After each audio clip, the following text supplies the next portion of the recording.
You're listening to a podcast by the Center for Action and Contemplation. To learn more, visit cac.org.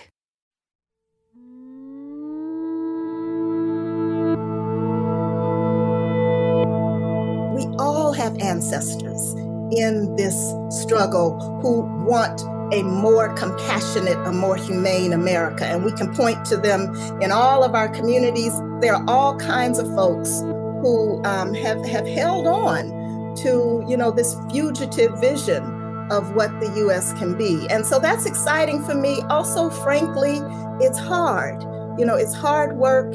It pulls on your spirit. You really have to stay connected with these students and what is it that they need to know so that they can stay believing in what's possible in themselves and in this country. This podcast explores the mystery of relatedness as an organizing principle of the universe and of our lives. We're trying to catch a glimpse of connections beyond color, continent, country, or kinship. And we're going to do this through science, mysticism, spirituality, and the creative arts. I'm Donny Bryant. I'm Barbara Holmes, and this is The Cosmic We.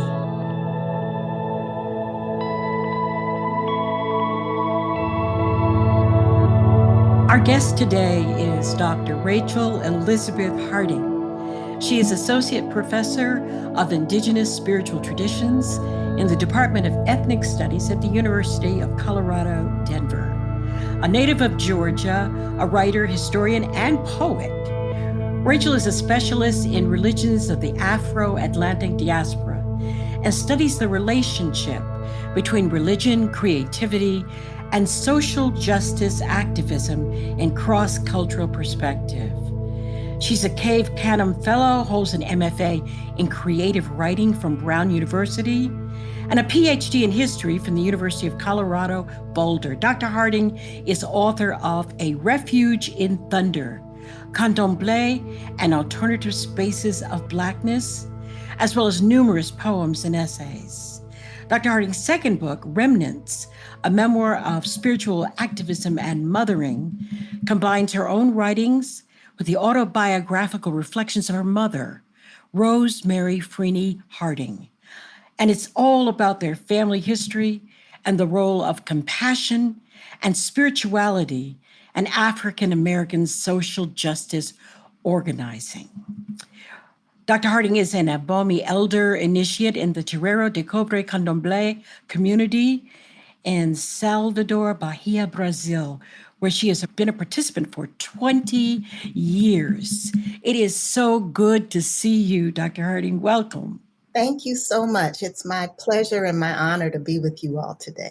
I think if my memory serves me, I met you first at a meeting in Haley's Farm in Tennessee, where Bernice Johnson Reagan, your dad, Grace Boggs, and a whole bunch of others, we gathered for movement talk. Mm-hmm. And boy, did it turn into something else. It turned into a moment of spiritual empowerment. I never forgot that weekend. Your friend from Brazil was also there. What was her name? I believe that would have been Makota Valgina Pinto, who passed a couple of years ago. But yes, she was one of my elders and mentors in the Candomblé tradition. And I met your dad after I became a professor because theology was a third career for me. So it was during his latter years. And I know your mom from the book you wrote together, but both of your parents were icons in the civil rights movement. I mean, what was it like growing up in the midst of the movement? I mean, who were the movement people sitting in your living room? Yes.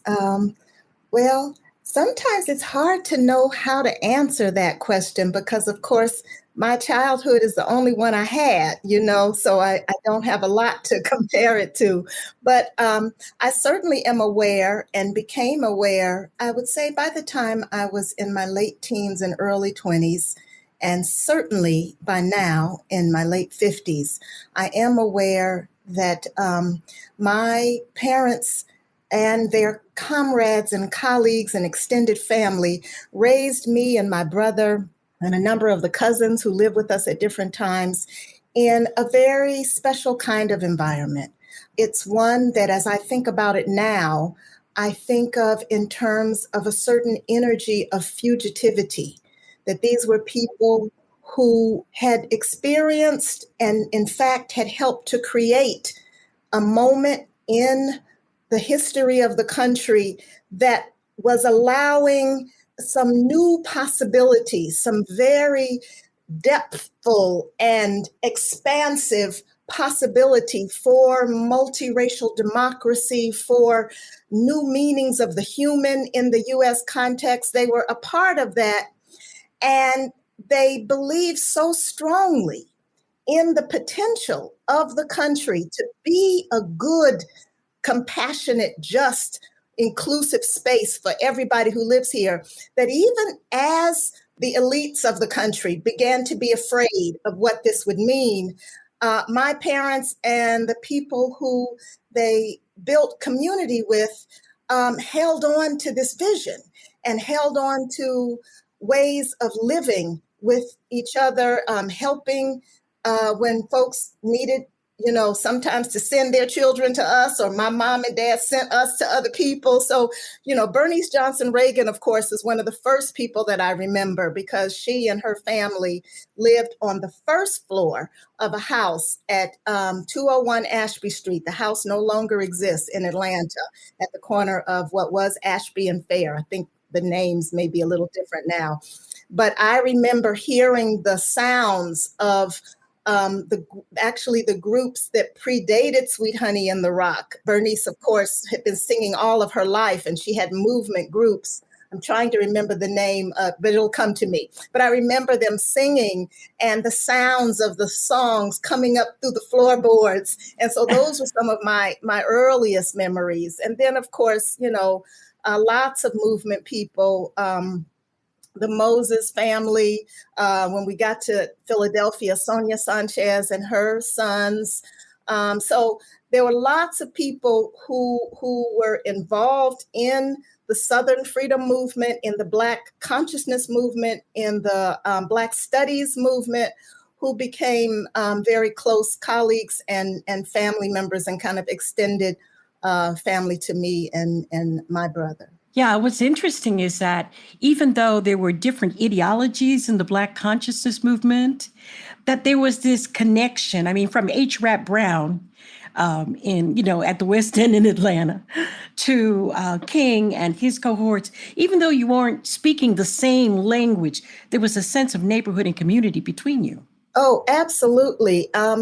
One of the blessings of my life, and again, this is one of those things that you begin to appreciate maybe the older you get, and when your folks aren't physically here anymore. But both of my parents, my mom and dad, had, I think, a wonderful capacity for non-dualism, and they just immediately were attracted to, looked for the places of connection in whatever settings they found themselves. And as you may know, they kind of traveled through and in and with lots of different kinds of groups. My dad started in a Seventh-day Christian church, which was, of course, kind of the West Indian / African-American version of Seventh-day Adventist in New York.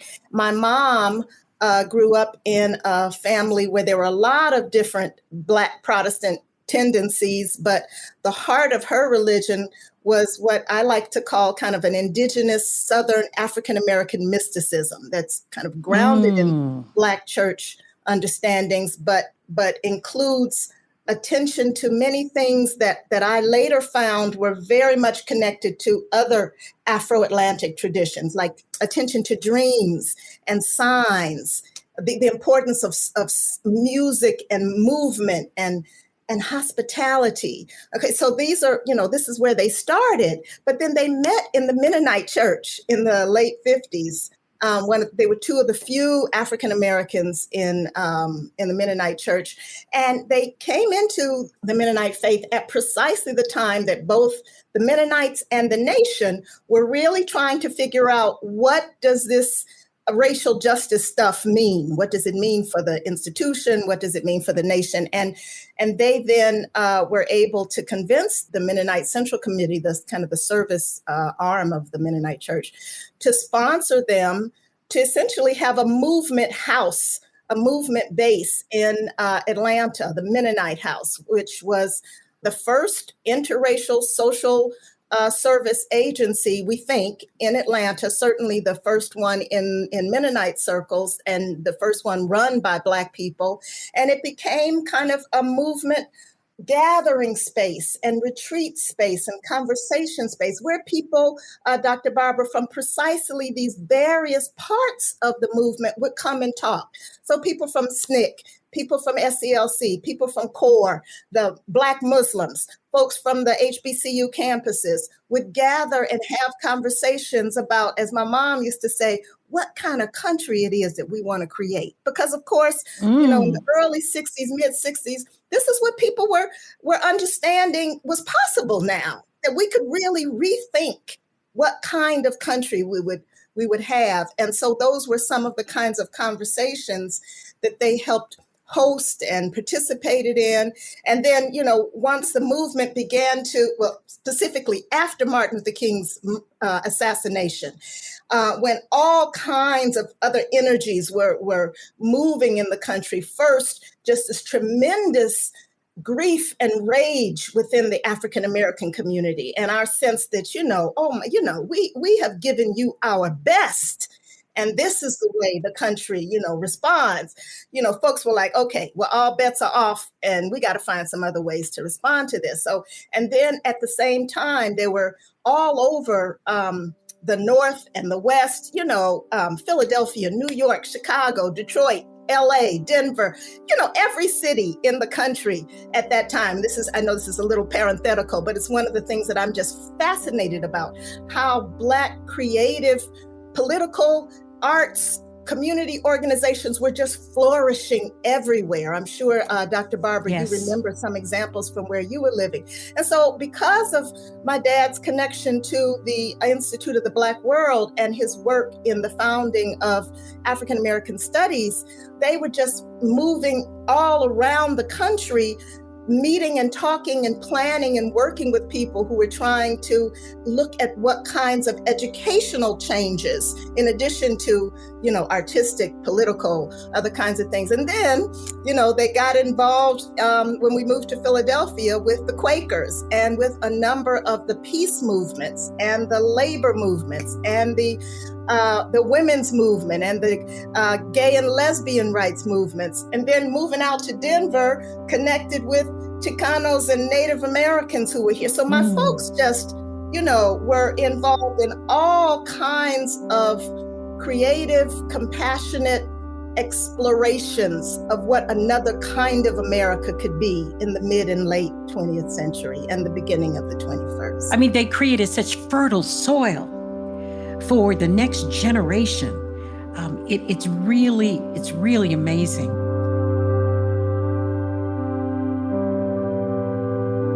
You, in your book, which I really enjoyed reading, Memoirs, Remnants, you say, quote, "We all want and need and have the right to joy in this life, to avoid unnecessary suffering. None of us is more worthy than the next. None of us is less worthy than the next. We are all the same in this. We have all been each other's mothers." Can you talk about how mothering and activism go together? So that statement, I think from the preface of the book, was me kind of paraphrasing my mom. You know, my mother, I don't even know quite what to say. Again, this is one of those examples where, you know, I was just her daughter and I was raised with her and she was the model and example I knew. And it wasn't until much later, and particularly after she passed, that I realized, you know, really what an extraordinary, I mean, I love my mother, like many of us, you know, all our mamas are the best mom in the world, right? So, Right. that statement that you just shared, Dr. Barbara, came in part from my mom's practice and study of Buddhism. She studied with the Dalai Lama and with other Tibetan lamas, and then just all of her life, again, in this spirit of non-dualism, of inclusivity that she and my dad shared, was always looking for and interested in the mystic teachings of the world. And that foundation actually was from her mother, who was, born and raised in a little town in Southwest Georgia, Leesburg. And her mother, Mama Liza, and then Mama Liza's mother, Mama Rai, who we believe was brought to the U.S. on one of the last shipments in the slave trade as she came as a young child. And my mom always attributed this openness in her thinking to the African inclusivity. Most African traditions, certainly West, Central, Southern African traditions, have a tendency more to find ways to include rather than to exclude. So even in terms of cosmological, religious, philosophical thinking, the effort is to find ways to gather in the different elements that may appear rather than to say, cut and dry, this is what we believe and we're not going to change ever anything, So that idea of mothering, I would say, is one that she practiced and that she learned from her mother and from the women before her in our lineage. Mothering as a practice of development, of helping people, situations, institutions, nations become what they have the fullest potential to be. And to see mothering, beyond the limitations of just, and it's not just, of course, it's a major thing to bring children into the world and to raise them and to give them ethics and guidance. And to see mothering as also the way in which we can do that on the scale of the larger collective as well. And I think that connects in many ways to womanist theology, to, of course, Alice Walker and others who help us understand mothering beyond sex and gender, but also just this powerful nurturing and guidance and wisdom that comes from the lived experience of women. And Dr. Harding, I was going to say thank you for being inclusive in sharing the idea of mothering as a concept that transcends gender. For many of us men, oftentimes when we hear certain gender-specific terminologies, right, we tend to just disconnect from the conversation. It's not about me, right? And so I really appreciate bringing in the learning and the scholarship that says, no, this principle of mothering is actually universal. So thank you for that. Yeah. I think our stories intersect a lot because I lived in Atlanta during some of that period of time. And I also was extremely close to my mother and slept in hospitals during her illnesses like you did. Yes. There is this way in which we are carrying our mother's stories in our own bodies as we move on. And in our current times,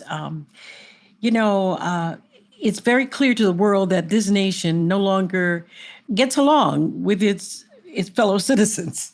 We don't agree on anything anymore. Our goals and our purposes seem conflicted, and most of the purposes of the institutions seem contrary to the common good. And you talk about teaching ethnic studies as a help to the nation that doesn't seem to know what to do with its diversity. Can you say a little bit more about that? Yes, there's so many things to say. For most of my teaching experience, I have been in institutions, primarily white institutions. And then to some extent, the school where I am now, the University of Colorado, Denver, is in an interesting transformative process because it is the premier public urban university in the state. And over the past 20 years or so, it's had a growing number of immigrant students, of Latino, Latina, Latinx students first-generation students. As an urban university, it has always had a number of first-generation students, but there are many more students of color in the school now than there were 20, 25 years ago.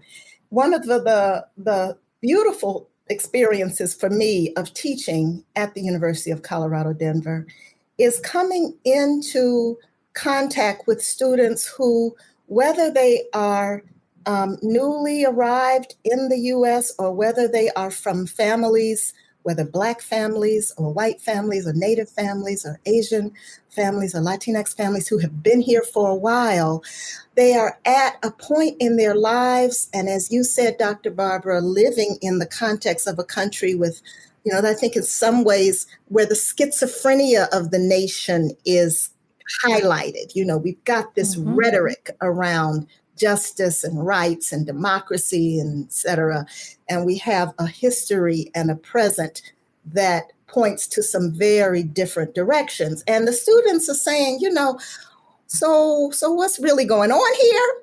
What's the real history of this place? And where do I fit? Where do I fit with many of them come with deep concerns, humanistic concerns for their own lives and their families, but wanting to be a part of a country that honors and recognizes and has compassion, for everybody who lives here. And so it's exciting for me in many ways. I love the desire, the interest of the students to learn. They are also almost without exception, unless they have had extraordinary learning before they come to the school, either from their families or, sometimes from just a really good teacher. Most of them have no idea of what the complexity of our nation's history.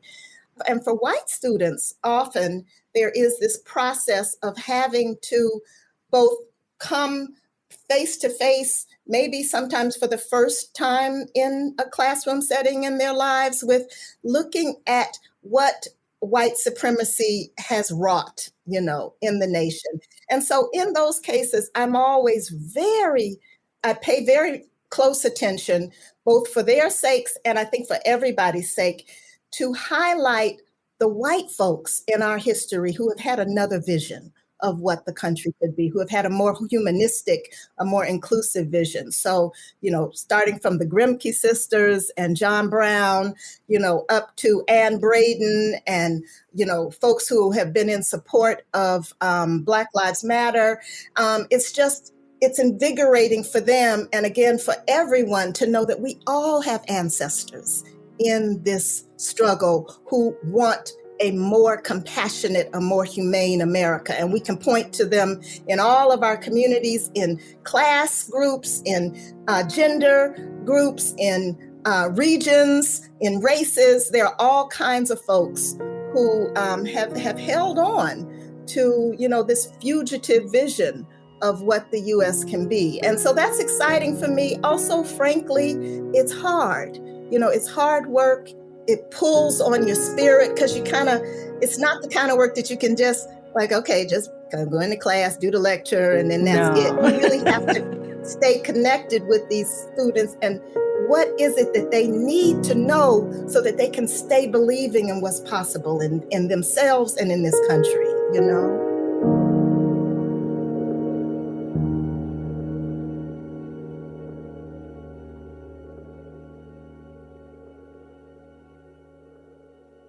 Many of us feel increasing anger at injustice, violence, and indifference in our world today. Join us March 14th for What Do I Do With My Anger? An online gathering featuring Richard Rohr and Brian McLaren. Learn ways of transforming anger into loving action. Inspired by Father Richard's new book, The Tears of Things. Register today at cac.org/anger. That's cac.org/ANGER. What does it mean to embody salt and light? In 2025, Richard Rohr's daily meditations turn to Jesus' timeless metaphor for reflecting love into the world. Amid this season of uncertainty, join us in living with trust, being salt and light. For 18 years, the daily meditations have inspired thousands of readers like you. Subscribe today at cac.org/saltlight2025. That's cac.org/SALTLIGHT2025.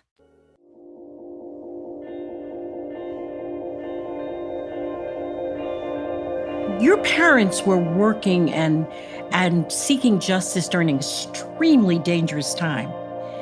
The Atlanta area must have provided some microcosm of safety, but in your book, you talk about a period of time when your mother was traveling and encountered issues of perhaps poisoning in her food in one place in Central America, of having been singled out by soldiers to be taken away from her group, of having a needle prick in an airport by someone who encountered her. I mean, now, I know you don't know firsthand, but I don't put anything past J. Edgar Hoover during that time period.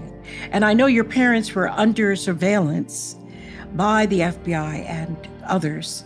What do you know about all of that? Well, the experience that you're describing right now was after Hoover and would be more in kind of the Reagan Bush years. But of course, that's a similar kind of ideology.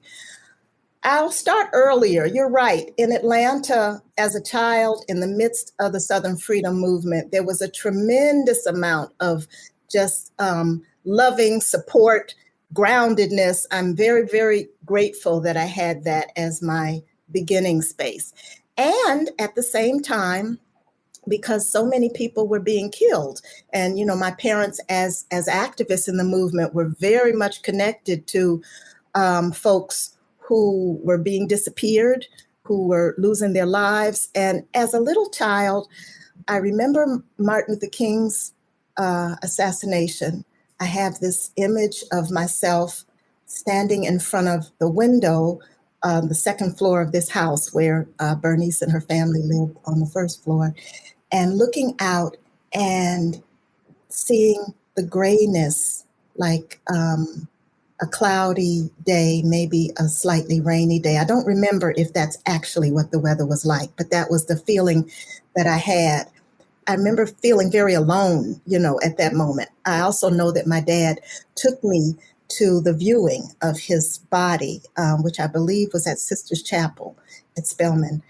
And I remember standing in line and going up and just being surrounded by people and energy of kind of a combination of shock and grief, but also a lot of just this collective spirit. Even before that, I am aware that I was always frightened when my parents would leave. I did not like them to leave. I don't know how they managed to have a relationship with each other, with me in that time, because I didn't want to be away from them. I liked to, I would be afraid and I would get in their bed at night. I didn't want babysitters to stay with me. And I think part of that was, just not knowing exactly what was going on, but being aware of the dangers. And then in terms of the experience that my mother had in El Salvador, which is where she was poisoned, kind of miraculously, she was able to get out of that. After the Southern Freedom Movement, my folks got involved in lots of other organizing efforts for compassionate social justice. And I mentioned a lot of them, but I didn't mention Central American solidarity, South African solidarity. And so that experience that my mom had was in the context of some work with Witness for Peace that they were doing. She didn't talk about immediately. It was years later, actually, when we were working on Remnants, that she started giving me, I knew a little bit, but she, gave me the full story at that point. Because she had a thought, no exact proof, but an instinct that may have had some relation to her very strange illness that she got later in life and that she ultimately passed from. But I think what stays with me most about that story, and I've had a few people, when I do readings from the book, ask me particularly about that story. What stays with me most is how even those kinds of attacks and threats, my mom and dad were so deeply ensconced in this other understanding, not only of what the country could be, but of who they were, what the world was about, who and what God is. And they were so committed to working to try to bring some more beautiful way of being American into being, that it didn't stop them. It was hard. I'm not going to, you've read the book, and Yeah. it's not easy at all. But I think that there's just something about particularly the way they understood, and I know that there are other understandings of what the African American experience is, but for my mama and daddy, it was being in this lineage of great vision and great resistance. And they just understood themselves to be surrounded, as my dad would say, by the cloud of witnesses, which, was the angels, was God, was the ancestors, family ancestors, our Black history ancestors. And they just went on and did what they needed to do, And again, you got to understand, this was not easy for them, for family, but they were committed, and I'm grateful. Every day I'm grateful for what they have given, not just to me, but to many, many other people, so that we don't get afraid. We don't get afraid, because we all gonna leave here. We're all gonna leave here. To know that you are enveloped and encouraged and accompanied in the work, in the struggle, in the joys, in the life, gives you a way to continue forward. Yeah, I think there's a beauty in the vision that both your mother and father had in the term remnants, right? It really resonates here. It resonates on so many different levels. And I see it resonating in your work, your scholarship, but your work in the ethnic studies department. This vision of non-dualism, this vision, and you mentioned something earlier, that they were, as they started their journey, that they were attracted to connection, and they looked for places for connection, right? This concept of community and inclusivity, and you are mirroring that, right, through your work. You're reflecting that. What is your vision for the future, the next generation? What do you say to the next generation of remnants, right? How can we carry on this vision of non-dualism in such a way that's unique to what you do? Thank you. That's a lovely question. As Dr. Barbara mentioned, I am a historian of Afro-Atlantic religions, and a lot of my work, of course, is based in the African American experience, but I also give a lot of attention and energy in my life, and receive a lot of energy from my work in Brazil, particularly with Afro-Brazilian religions, and more specifically with Candomblé, which is one of many religions created by Africans and their descendants here in the Americas during slavery and in the years after the abolition of slavery. There were just in almost every country in the Americas, from Chile and Argentina to the south, up to the US and Canada, Black folks who were enslaved brought elements of their ancestral understandings of what life and spirit and the divine and community and our relationship to everything that exists in the world, that came with us. They brought that with them. And depending on what they found, whether it was Protestant, whether it was Catholic, whether it was, a mining region, a plantation region, whether they had access to a lot of other Black people, whether they were by themselves, whether they were in cities, they created these new forms of religion, of holding on to spirit. And so, of course, African American Christianity is in that lineage, and you can look at it through that lens of the larger Afro-Atlantic expression of spirituality in the context of this history. And Brazil has its own traditions, and Candomblé is one of the older ones, and it's just this magnificent poetic, lyric, artistic, music and dance centered woman leadership centered in many instances. It's also very inclusive, and there are many Candomblé communities that are led by men, but many of the oldest of the traditions, and especially in the Yoruba lineage of Candomblé, were founded by women, and to this day are run by women. And so one of the things that I hope for certainly for people of African descent in the United States, but there are lessons in this for all of us. I hope that people will have opportunities to travel and to engage with indigenous understandings of the world, whether they are in Mexico, whether they are in Venezuela and Colombia and Peru, whether they are in Brazil. And I include the African indigeneity when I talk about indigenous. I've been thinking, I was just in Brazil for about 5 weeks earlier this summer. And one of the things that I've been thinking about a lot in terms of the idea of reparations for African Americans and for Black people throughout the Americas who were impacted by the slave trade. I've been thinking about the fact that one of the key experiences that marks our history, our life, and to this day, our identity as people of African descent in the Americas is the fact that we were disaggregated from our families, that, wherever we ended up, whether it was Barbados or, Brazil or Mexico or the south of the US or the north of the US, wherever we ended up, inevitably, our families were stricken with this enforced and violent separation.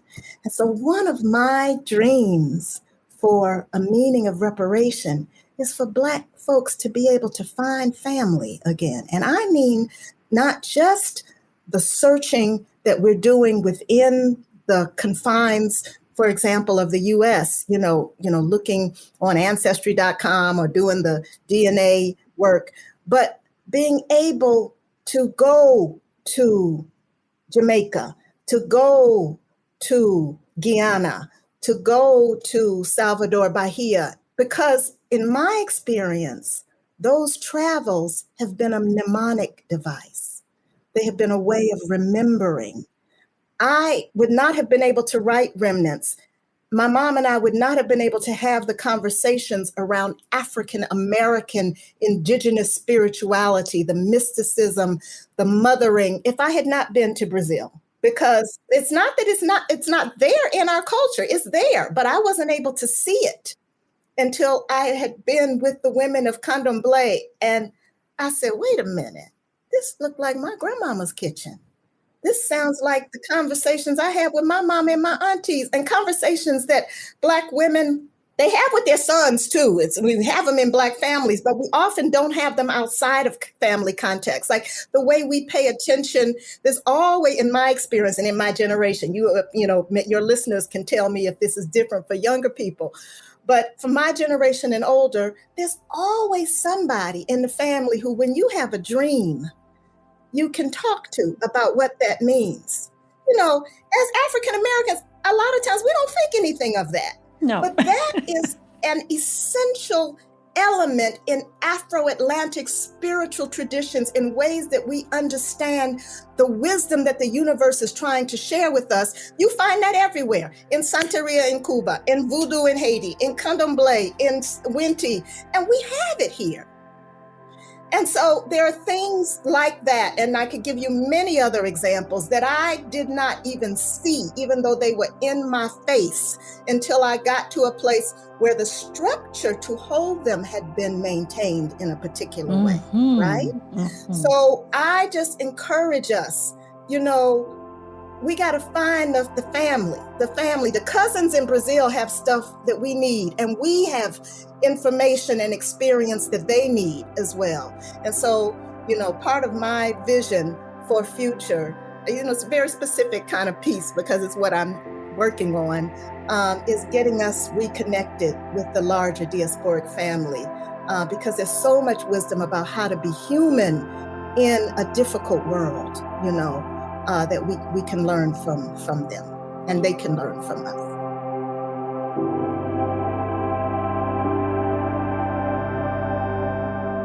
We're talking about Candomblé as if all of our listeners know what it is.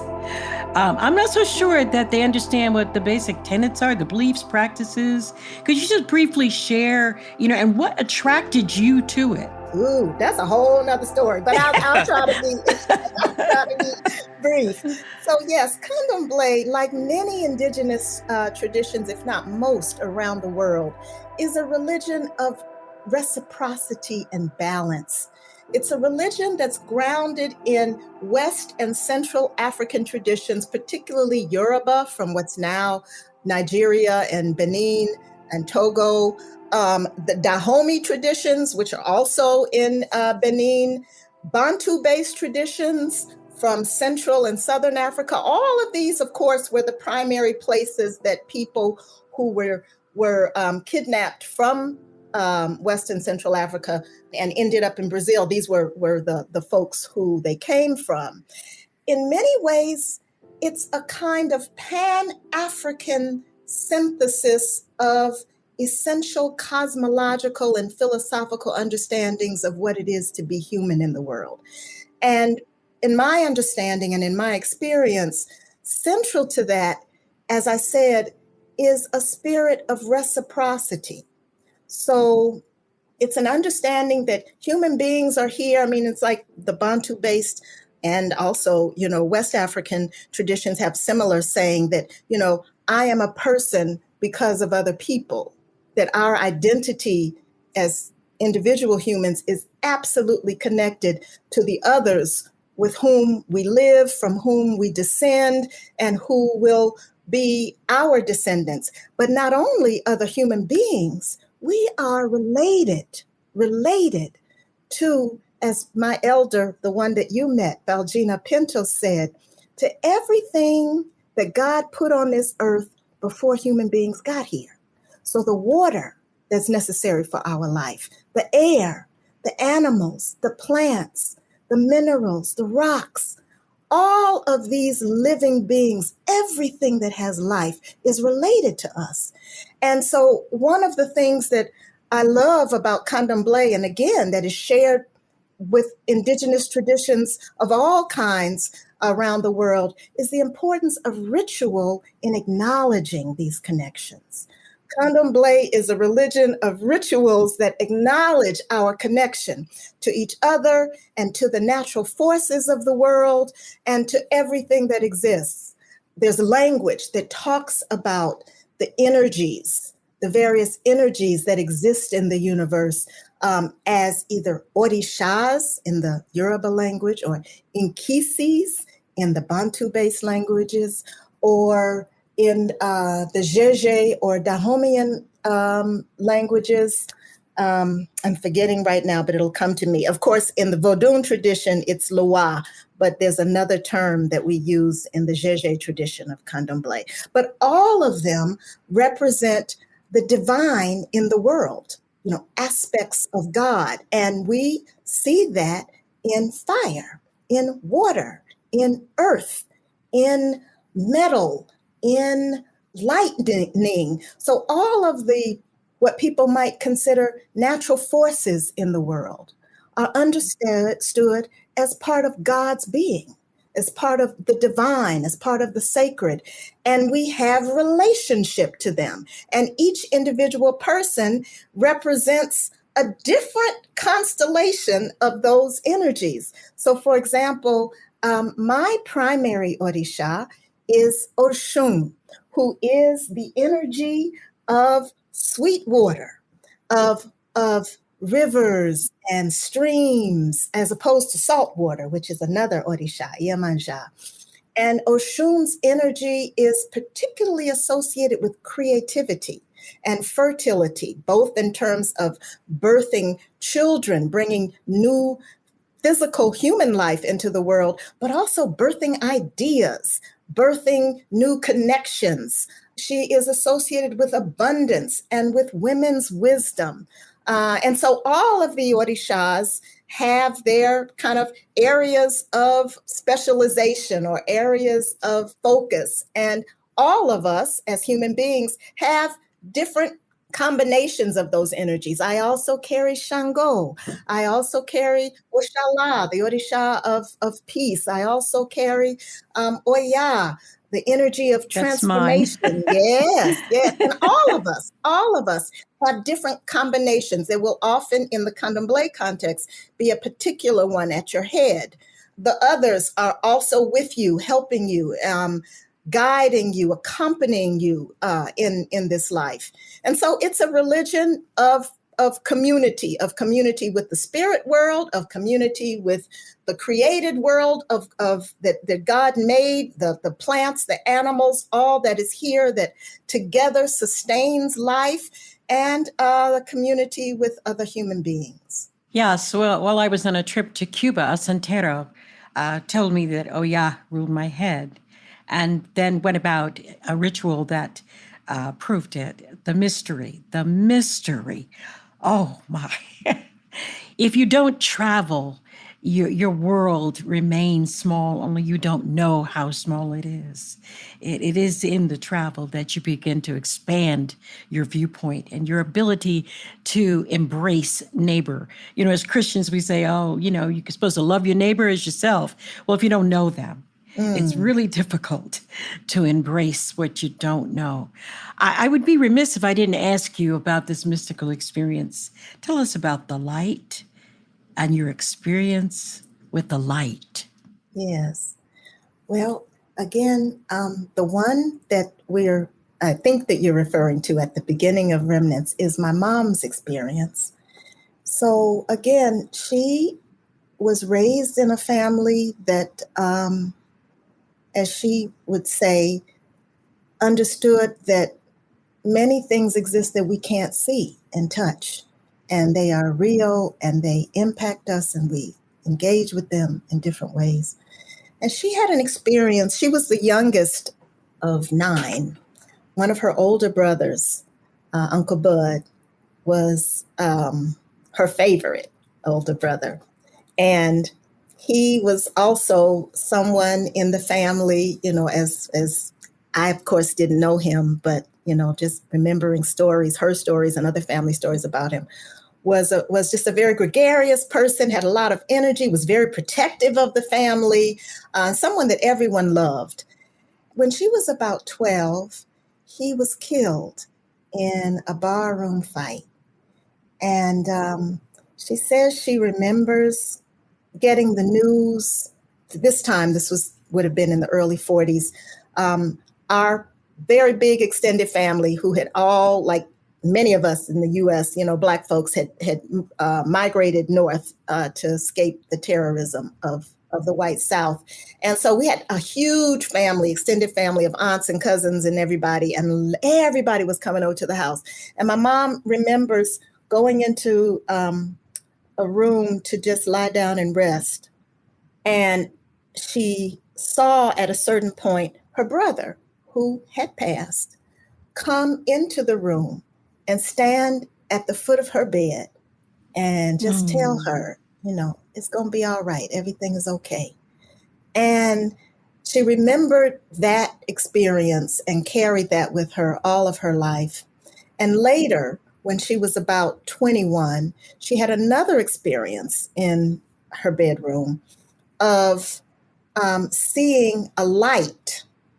And she didn't know quite how to describe it other than that it was both very bright and very comforting, and kind of seemed to come from, I think we'll have to check the book I don't remember exactly if it came from the window or if it just appeared in the room, but it was just encompassing. It surrounded her. And she said she doesn't even remember how long she was in it.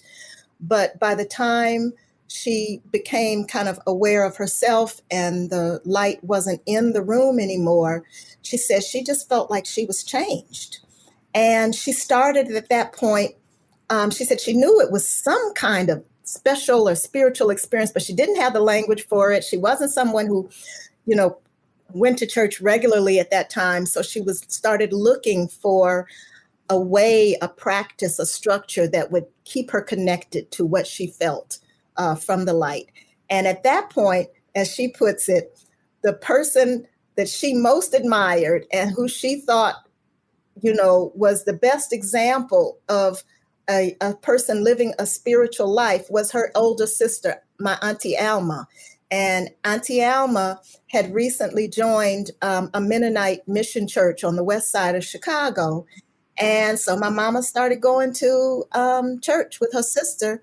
And that then led to her being able to go to college. She was the first one in our family to go to college through a scholarship to a Mennonite college, Goshen College, and then, hooked up with my dad, and they went south, and, the rest is their story, our story. The rest is history. What a wonderful story. Amazing. I'm sure you've had your own mystical experiences.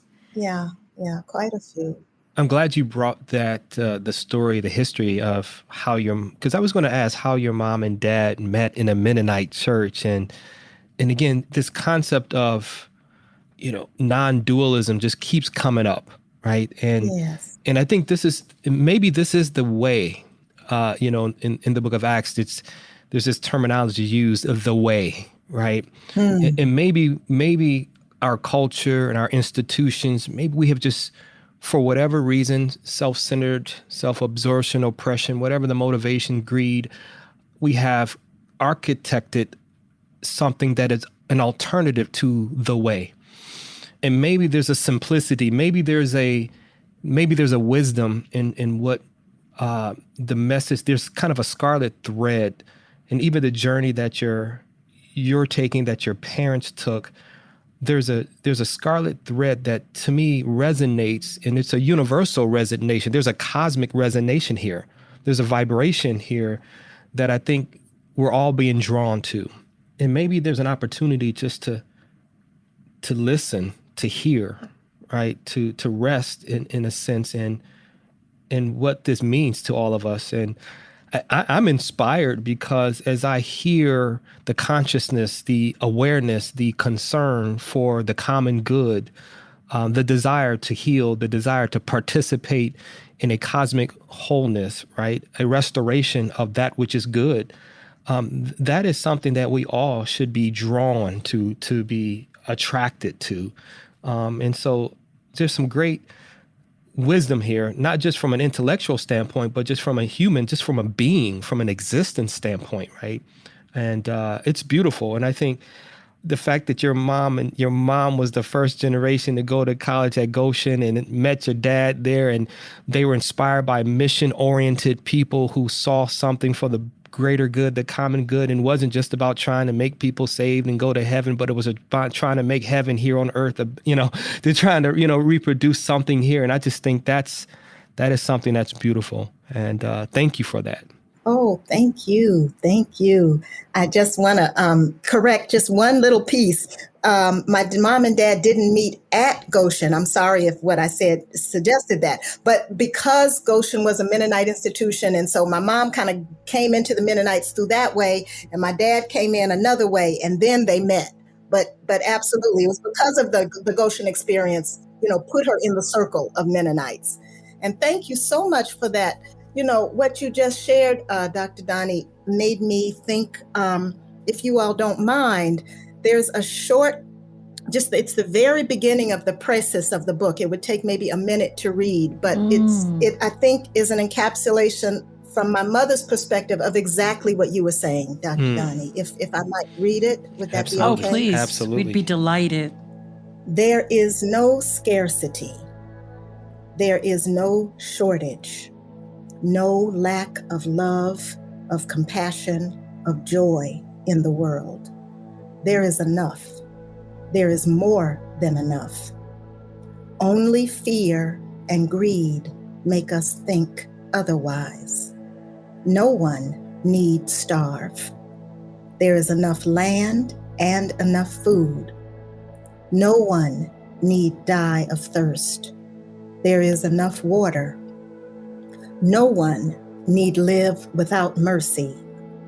There is no end to grace, and we are all instruments of grace. The more we give it, the more we share it, the more we use it, the more God makes. There is no scarcity of love. There is plenty and always more. Beautiful. Thank you, Dr. Rachel Harding, for an amazing conversation. Thank you. We are delighted to have talked with you. I am so happy that you asked me and gave me this opportunity to share. Thank you both very much. Thank you for listening to this episode. We'd like to leave you with a few reflections on our conversation. I really enjoyed our talk with Dr. Rachel Harding, and I think the reason it was so much fun for me was because I knew her father well, and I knew that the work that he and his wife did to develop a multiracial democracy in this country was just absolutely visionary. I mean, the Bible says without a vision, the people perish. So this conversation that allowed us to see behind the scenes, for here is Dr. Vincent Harding advising Martin Luther King Jr., breaking ground in Atlanta, taking dangerous trips out of the country, just assisting wherever civil rights was burgeoning and being born. Yeah, definitely one of the takeaways, Dr. B, from the conversation was Dr. Harding's parents' influence on her in the area of compassionate justice, sacrificial consideration, and the contemplative aspect of that. You can tell that it truly has influenced her work and her vision of the world. And I really love the aspect of the conversation about the influence of the Mennonite church from her parents and how that kind of played a role in how she operates today. Yeah, I mean, she actually used the phrase non-dualism, that her parents are always looking for connections. And the other thing that was really powerful in that conversation was her reminding us of the residuals of African beliefs and practices that are tucked into the traditions of the Black church. So, to remember again that religion is a language that reaches for connection to the divine and to the neighbor. Yes. To heal wounds too deep for medical remedies, to offer solace for unspeakable joy and unfathomable sorrows. So, to explore what she did was, when she realized that, she went back to her roots. And that takes her to Candomblé. And I wonder, for the listener, all of us are in one tradition or another, but what are your roots? If you're Irish, what did your ancestors believe? How did they worship? What was it about it that there are residual influences in your current life? That's a wonderful enhancement to whatever belief system you currently have. Wow. So why not take a look and enrich it? Just give some depth to your faith practices now by inviting ancestors and history and legacy into what you believe now. Yeah.